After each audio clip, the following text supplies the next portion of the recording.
13 de outubro. Cristo é Deus ou não é Deus? João 1, de 1 a 5.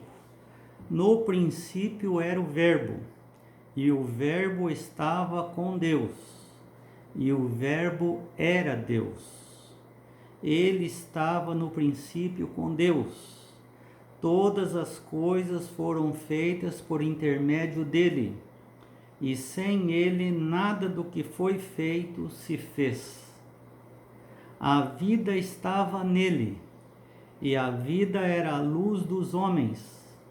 A luz resplandece nas trevas, e as trevas não prevaleceram contra ela. João, de uma maneira muito simples, o Espírito Santo deu a capacitação para João desmontar o gnosticismo, o marcionismo e tantas outras heresias que estavam dentro do meio, de 1 a 5.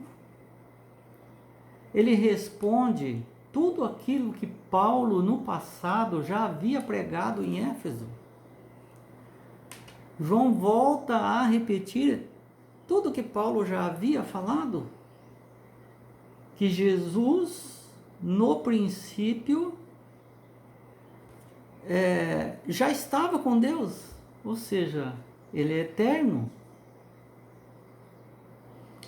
Aqui ele fala também que esse verbo Jesus, a palavra, estava com Deus, ou seja, eles são próximos, juntos, com um só objetivo.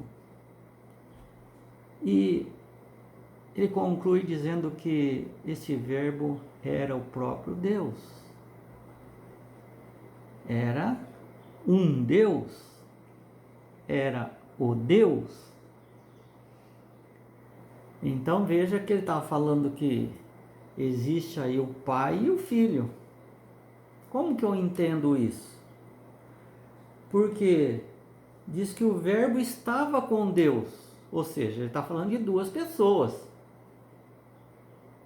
Agora ele volta a falar do verbo, dizendo que este verbo era Deus. Então estão vendo Deus Pai e Deus Filho.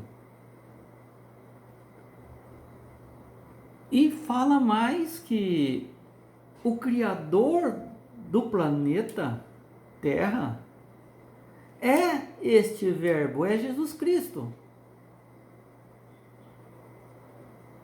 Foi tudo feito por intermédio dessa palavra.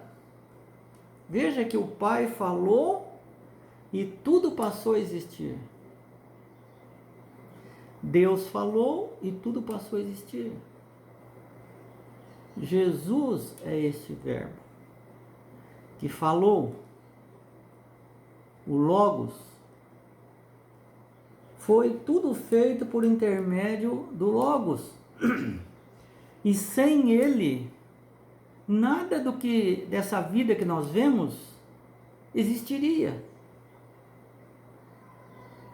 Se eu não aceito isso, que Jesus é que fez todas essas coisas no princípio,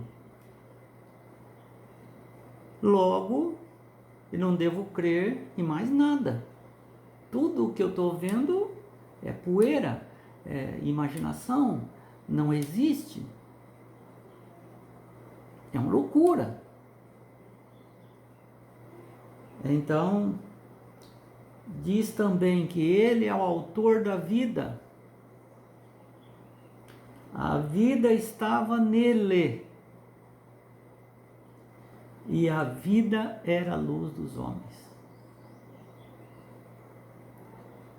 Quem soprou nas narinas de Adão e Eva? Pai, Filho e Espírito Santo. Deus.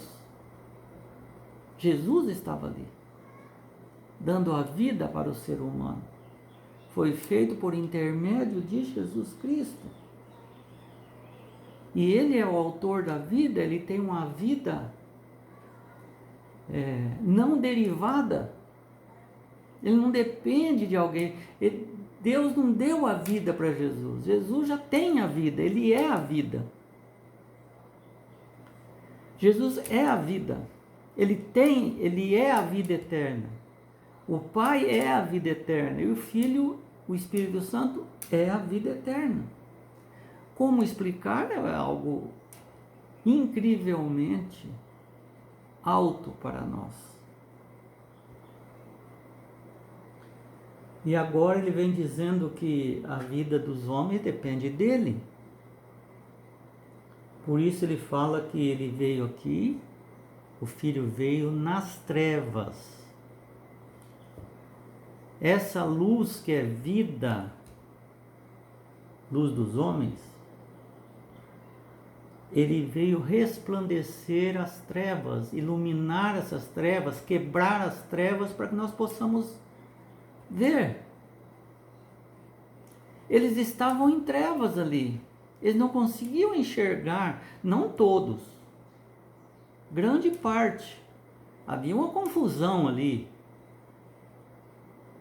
Sempre quando há uma heresia, sempre tem um remanescente. Existia remanescente fiel desde a época do Paulo. Aí nós vemos Policarpo, por exemplo, consagradíssimo, como ancião ali, mas estava sofrendo muito. Provavelmente quem leu o Evangelho de João e as 3 cartas e o Apocalipse foi Policarpo. Ele liderava toda a região ali.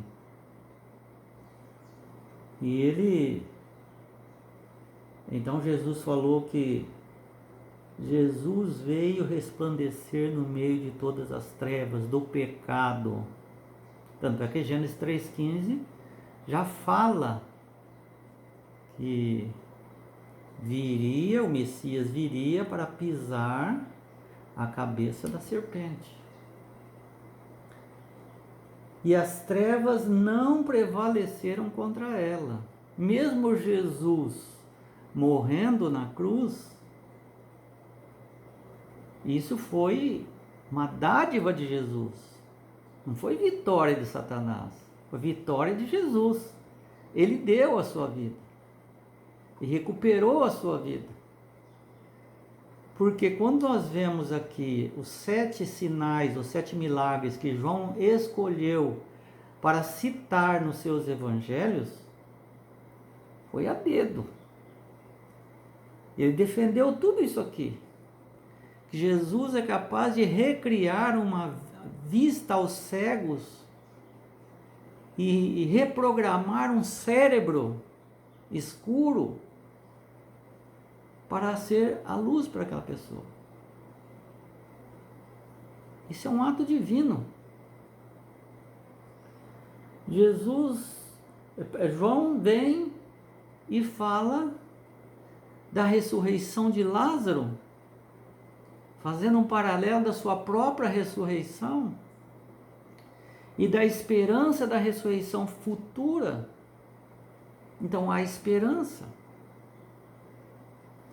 Nós não somos uma alma, como dizia o gnosticismo, o marcionismo, que está uma alma vagando, um fantasminha vagando pelo universo e agora somos presos num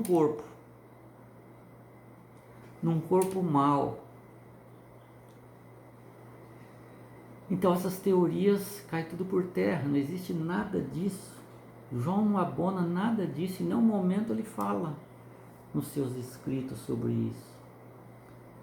E diz que Jesus prevaleceu sobre as trevas, conforme Gênesis 3,15. Ele foi vitorioso. E ele vai continuar falando, por exemplo, amanhã ele vai continuar falando sobre a importância de crer.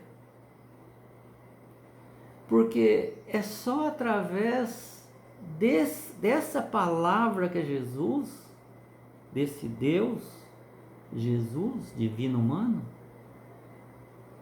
só através dele há salvação. Se eu não creio, se eu não obedeço, se eu não sirvo, se eu não ando nos seus caminhos, eu não terei luz, vida eterna. E ele vai continuar discorrendo sobre isso até o verso 18. Vamos estudar então essa semana.